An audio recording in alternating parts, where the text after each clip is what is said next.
let's try this again. Are y'all ready for y'all next comedian? Yeah! Way better. Well, time to give it up for my boy, man, Bryan Lamb. Give it up for Steph. This is like not even a joke. Steph's gonna overhear me. Finally saw Jurassic Park yesterday. And Samuel L. Jackson has the best I wasn't supposed to be here vibe for the whole fucking movie. That's why I love him. I am your bisexual comedy magician for this evening. That reaction is appropriate. That's a very appropriate response. I used to do a lot of drag bars, and like the responses were kind of the same. It would be like, "Hi, I'm Bryan. I'm bisexual." Woo, yes, yes, you go. I'm a little bit on the thick side. Oh no, you're perfect. Don't change. You're perfect the way you are. And I'm about to do some magic for you. Go home and work on yourself. They do love me. They do love me. I hope everyone had a pretty good Pride this year. I hope everyone had a good Pride. Where are my queer folk at? Queer folk? What thing? Thank you for your service. Surrounded by straights. What the fuck is this? I thought this year started with a 2. But, folks, I had a pretty good Pride. I am now being more open about being bisexual during my sets because I have nothing else to talk about.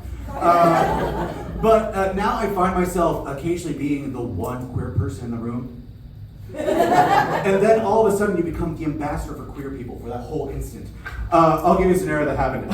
I was at a comedy workshop and I was working on jokes, and there was a person that was working on other jokes, and he was like, "Yeah, I think this joke will be very well received by the gay people." He didn't say it like that, but who cares? But he was like, and then the person leading the class was like, "You know what, that does sound like viable feedback." And he slowly turns towards me, vaguely remembered what sexual orientation I had, and looks me in the eyes like, "Bryan, how do you feel about that joke?" And my brain's going like, oh, what do I want to say? What do I want to say? As the queer person, what do I want to say? And I was like, well, 50% of me does agree that is a well-received joke. And the other 50% of me thinks that marriage is between a man and a woman. Because that's what the Bible says. The only butt stuff I do is with my friend Greg when we go camping, and never with my wife. Also not in the Bible, that's why he doesn't do it. He reads occasionally. But also, like, I'm bisexual and I have IBS, so I will never know love. We know what IBS is, we know, like, yeah, for those of you who are too shy to ask, IBS stands for Irritable Bowel Syndrome. Since I am a queer person, it's Irritable Pussy Syndrome. We'll sit in it. We'll sit in it for a second. It took me 3 shows to work on that joke. Let's sit in it for a moment. The best way I can describe it is that, like, I have a very nice looking ass, but it's something you shouldn't eat. It's like, if you were to, like, what if you ate a piece of wax fruit? Like, it looks tasty, but, like, you're gonna regret it afterwards. Like, really? Thank you. Is that laughing out of experience? Did we meet on Grindr or Bumble? But neither. I have standards. But a big thing for me too is that I'll make those jokes about my own ass, which is literally juicy. I will make those jokes, and in the world we live in now, there's probably a group of people that'd be like, "You know what, Bryan, we appreciate you being upfront about your personal situation. I do want to let you know, I don't mind a little gravy with my biscuits." Like I broke the worst news to this whole audience. Just talking about the honey glazed hams and my southern bacon. Like, what do you want, folks? It's a wonderful time to be alive, probably. Do y'all give a fuck about magic? Is that anything you give a fuck about? We're hard turned left. It's like no more shit jokes. We're gonna go right to magic. Because I don't have a better act. Folks, I do enjoy doing magic. It keeps my hands occupied because you get better masturbating. And a big thing for me is that I do like sleight of hand. I do like watching people do stuff. But a big thing for me is that I like watching things called sideshow entertainment. Do y'all know what that is? You don't know? Thank you for answering to me. Thank you. No one else is here. We're doing good work. Yes. Like you and you on my tab for the rest of the day. We're getting drinks out of this. All of y'all, you owe me $10. Pride was a day ago. But sideshow entertainment, for those who don't know, basically at the big top of circus tent, over to the side you have kind of avant-garde performers. Like you have people that eat fire, you have people that chew on glass, or you may know this guy. There is a guy who has very large gauge nipple piercings. What he does, pops out the gauges, gets a length of chain with 2 meat hooks on the end of it, puts the, yes, you should see his 401k. He takes the chain with the 2 meat hooks, places them where his piercings used to go, and take the chain, attach it to a forklift, and then slowly but surely, foot by foot by foot, he is hoisted until he is 8 feet off the ground. Have you seen that guy before? You haven't seen that guy? He is truly amazing. I miss my dad. But if, with your willing consent, folks, would you like to see some kind of sideshow entertainment for you today? There you go. The majority rules. I'm sorry for those who didn't agree with that. We'll go ahead and start with this. I do need someone to examine this thing here. Your hands are free? Yeah. Can you examine this for me, please? Go ahead, feel around. Make sure there are no sliding glass doors, lions, tigers, or bears. No. Oh my. Oh.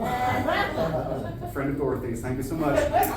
This is a penny nail right here. Anything you can get from Home Depot, nothing special, but what we do with it becomes special. Because we're going to do something called the human blockhead. This is a nail, this is the blockhead.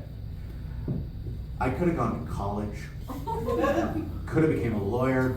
I just think of a disappointment. So folks, to start this off, we do have to lubricate the apparatus. Yeah, but like for me, a big reason why I do this is to prove that you did not wash your hands before the show. You should see a doctor.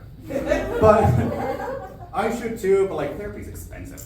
All right, folks, we will go ahead and do the human blockhead. No. How do you think I feel? Y'all paid to be here. This is a normal Saturday evening for y'all. Watch.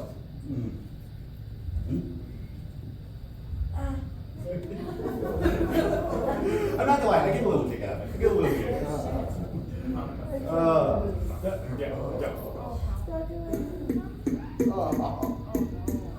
From people over there, so get a good angle. But I know what you're saying, folks. You're saying, gee, Mr. Magician, why would you stop halfway through? You must be a terrible lover. So we will just continue for y'all. Just since you seem so nice.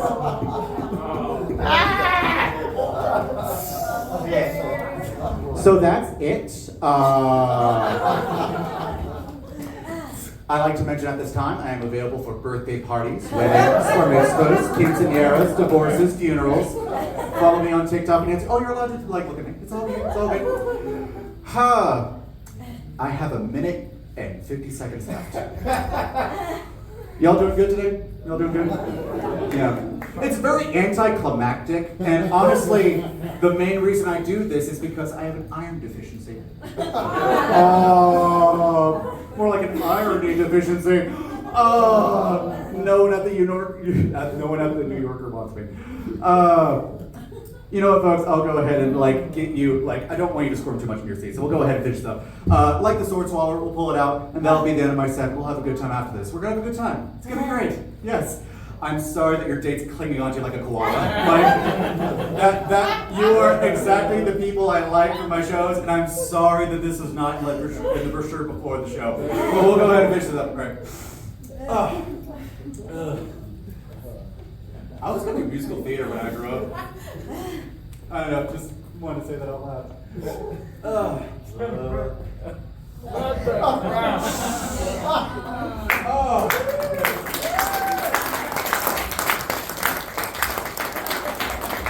And apparently I'm a quart low. Folks, you have been fantastic. I've been Bryan Lamb. You've been amazing. Thanks.